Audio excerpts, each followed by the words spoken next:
যেহেতু আমি খুব উচ্চশিক্ষিতা না, কৈশোরেই বলা যায় বিয়ে হয়ে গিয়েছে, যার জন্য আমি ভাবলাম যে কি করা যায়।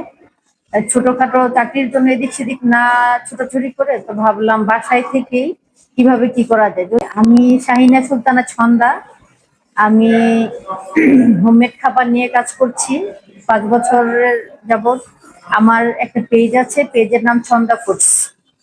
আর আমি নরসিংদীর মেয়ে, কাজ করছি ধানমন্ডি থেকে। আপনি এই উদ্যোগ শুরু করার পেছনে মানে কার অনুপ্রেরণাটা আপনার কাজ করছে বা এর পেছনের গল্পটা একটু জানতে চাচ্ছি। এইটা মূলত সময়ের প্রয়োজনেই করা।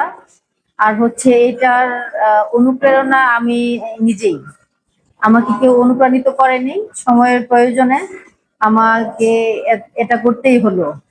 যেহেতু ছন্দা আপু আপনি নিজেই এটার অনুপ্রেরণা, সেহেতু আমি জানতে চাচ্ছি যে আপনার এই ব্যবসা শুরু করার পেছনে নিশ্চয়ই কোনো একটা গল্প আছে। আমি সেই গল্পটি খুব সংক্ষিপ্তভাবে জানতে চাচ্ছি আপনার কাছে। ধন্যবাদ। আমি যখন ফ্যামিলিগত কারণে আমি একাই ছিলাম, তো তখন ভাবলাম কিছু করা দরকার। তো ছোটখাটো, যেহেতু আমি খুব উচ্চশিক্ষিতা না, কৈশোরেই বলা যায় বিয়ে হয়ে গিয়েছে, যার জন্য আমি ভাবলাম যে কি করা যায়। ছোটখাটো চাকরির জন্য এদিক সেদিক না ছোটাছুটি করে তো ভাবলাম বাসায় থেকেই কিভাবে কি করা যায়। যদিও আমি খুব একটা কি বলে স্মার্ট না বা সময় উপযোগী না, তো যার জন্য ভাবলাম যে বাসায় থেকে কোনো কিছু করা কি যায় কিনা। তো কোনো বিষয়ে কোনো অভিজ্ঞতাই নাই, তারপরও ভাবলাম যে দেখি কি করা যায়, শুরু করি।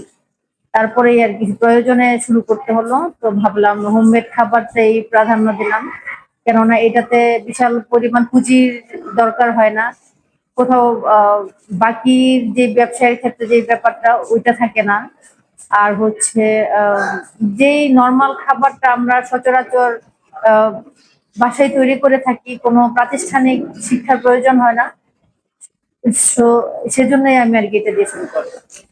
আপনার এই উদ্যোগের পেছনে বা এই ব্যবসা প্রতিষ্ঠান যখন আপনি চালু করেন, এই চালু করার পেছনে আপনি কি কি চ্যালেঞ্জের মুখোমুখি হতে হয়েছে আপনাকে?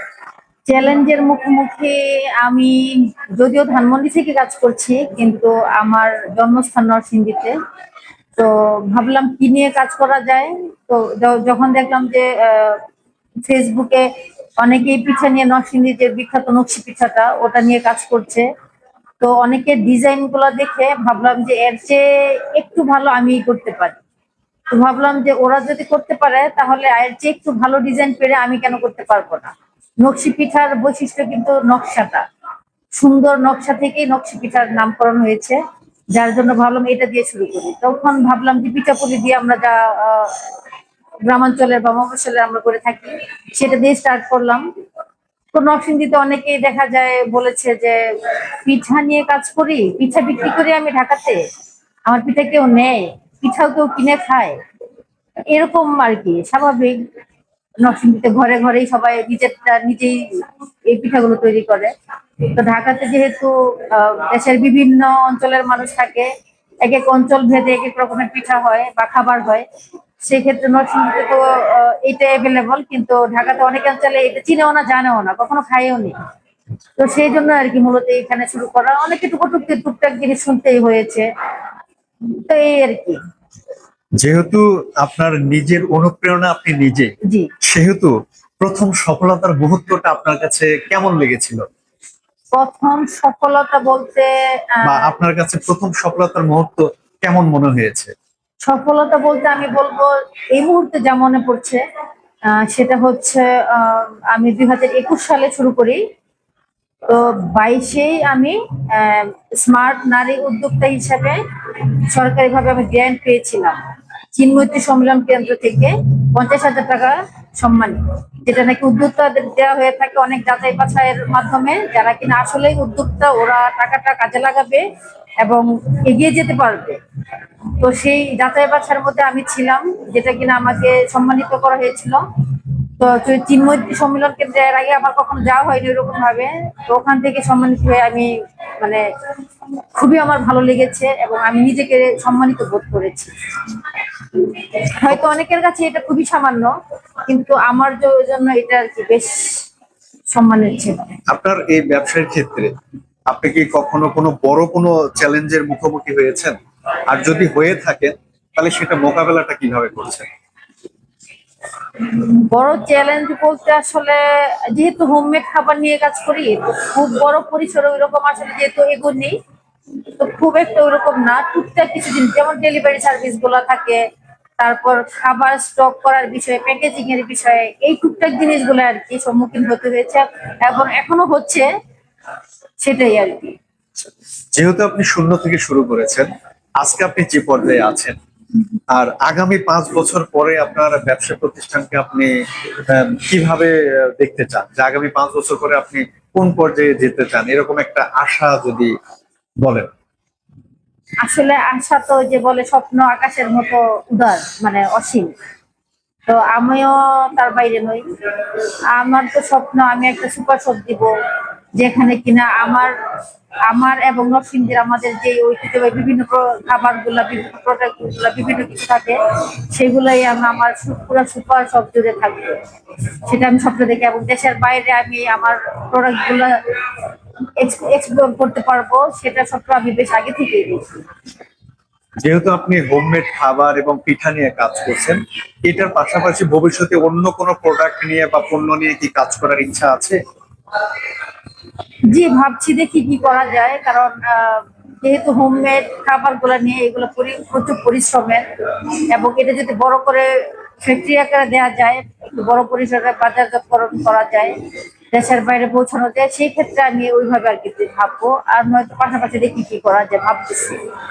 যেহেতু আপনি একজন উদ্যোক্তা, আপনার মতো অনেকে এরকম উদ্যোক্তা হতে চায়, তো নতুন উদ্যোক্তাদের জন্য আসলে আপনার পরামর্শটা কি হবে? পরামর্শ বলতে অনেকেই জানতে চান, আজকেও প্রায় 2 জন ফোন দিয়েছেন যে কিভাবে কি করা যায়। তো ভাববো, মানে আমি ওদেরকে এটাই বলি যে আমার মতো করে, যে আমিও আল্লাহর নাম নিয়ে শুরু করেছিলাম একদম শূন্য হাতে, কারো পরামর্শ ছাড়া। কে কি বলবে, কে কি ভাববে, ওইটা মাথায় থেকে ঝেড়ে ফেলে দিয়ে তারপর যা আছে তা নিয়ে শুরু করতে। কোনো কিছু যদি পুঁজি না থাকে, অনেকেই বলে আমার তো পুঁজি নাই, তখন বলি যে ঘরে যা আছে, আটা ময়দা তেল যা আছে তা দিয়ে শুরু করলেই ইনশাল্লাহ হয়ে যাবে। এবার একান্ত একটা ব্যক্তিগত প্রশ্ন, সেটা হচ্ছে আপনি এই যে একজন উদ্যোক্তা এত কিছু করেন, আপনার এই এত কিছু করার পরেও আপনার অবসর সময়টা কখন হয়, বা অবসর সময়ে আপনি কি করেন? আমরা ফেসবুকে স্ক্রলিং করি, বিভিন্ন উদ্যোক্তার বিভিন্ন গল্পগুলো শুনি।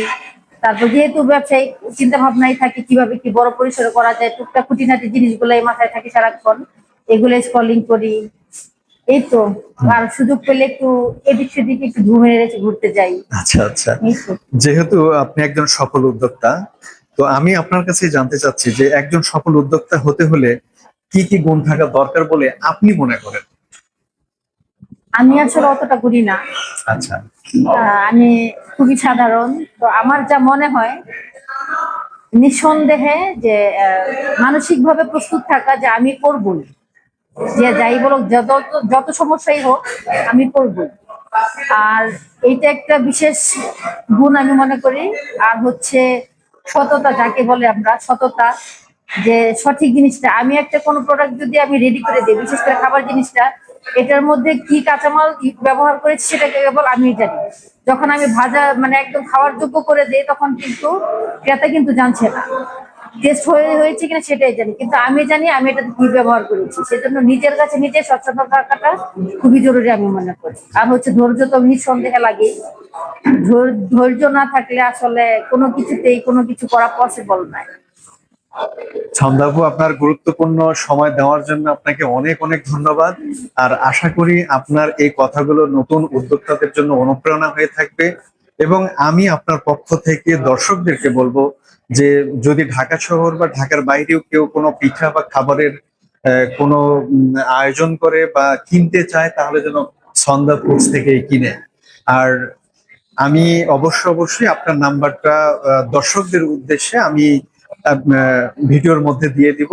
এবং দর্শকদের উদ্দেশ্যে এটুকু বলি, আপনারা অবশ্যই সন্ধ্যাপুর থেকে খাবার কিনবেন, এবং সন্ধ্যাপুরের নাম্বারটা আপনাদের জ্ঞাতার্থে ভিডিওতে দেওয়া হবে। আর যে কোনো প্রোগ্রামের জন্য বা পিঠার ডালা সাজিয়ে থাকি আমরা বিভিন্ন অনুষ্ঠানের জন্য, সেটা যে যার পছন্দ এবং বাজেট অনুযায়ী সবাই সাজিয়ে নিতে পারবে। বিভিন্ন রকমের পিঠার ডালা সুন্দর সুন্দর থাকে, যা কিনা এক দেখাতেই সবাই মুগ্ধ হয়ে যায়। তো সেটা নিয়েও আমি কাজ করছি। ঠিক আছে, আজকের মতো এখানেই আমরা শেষ করতে চাই। আবারও কোনো একটা ভিডিওতে আমরা ছন্দা আপুর সাথে কথা বলবো। আজ এ পর্যন্তই। আল্লাহ হাফেজ। আল্লাহ হাফেজ।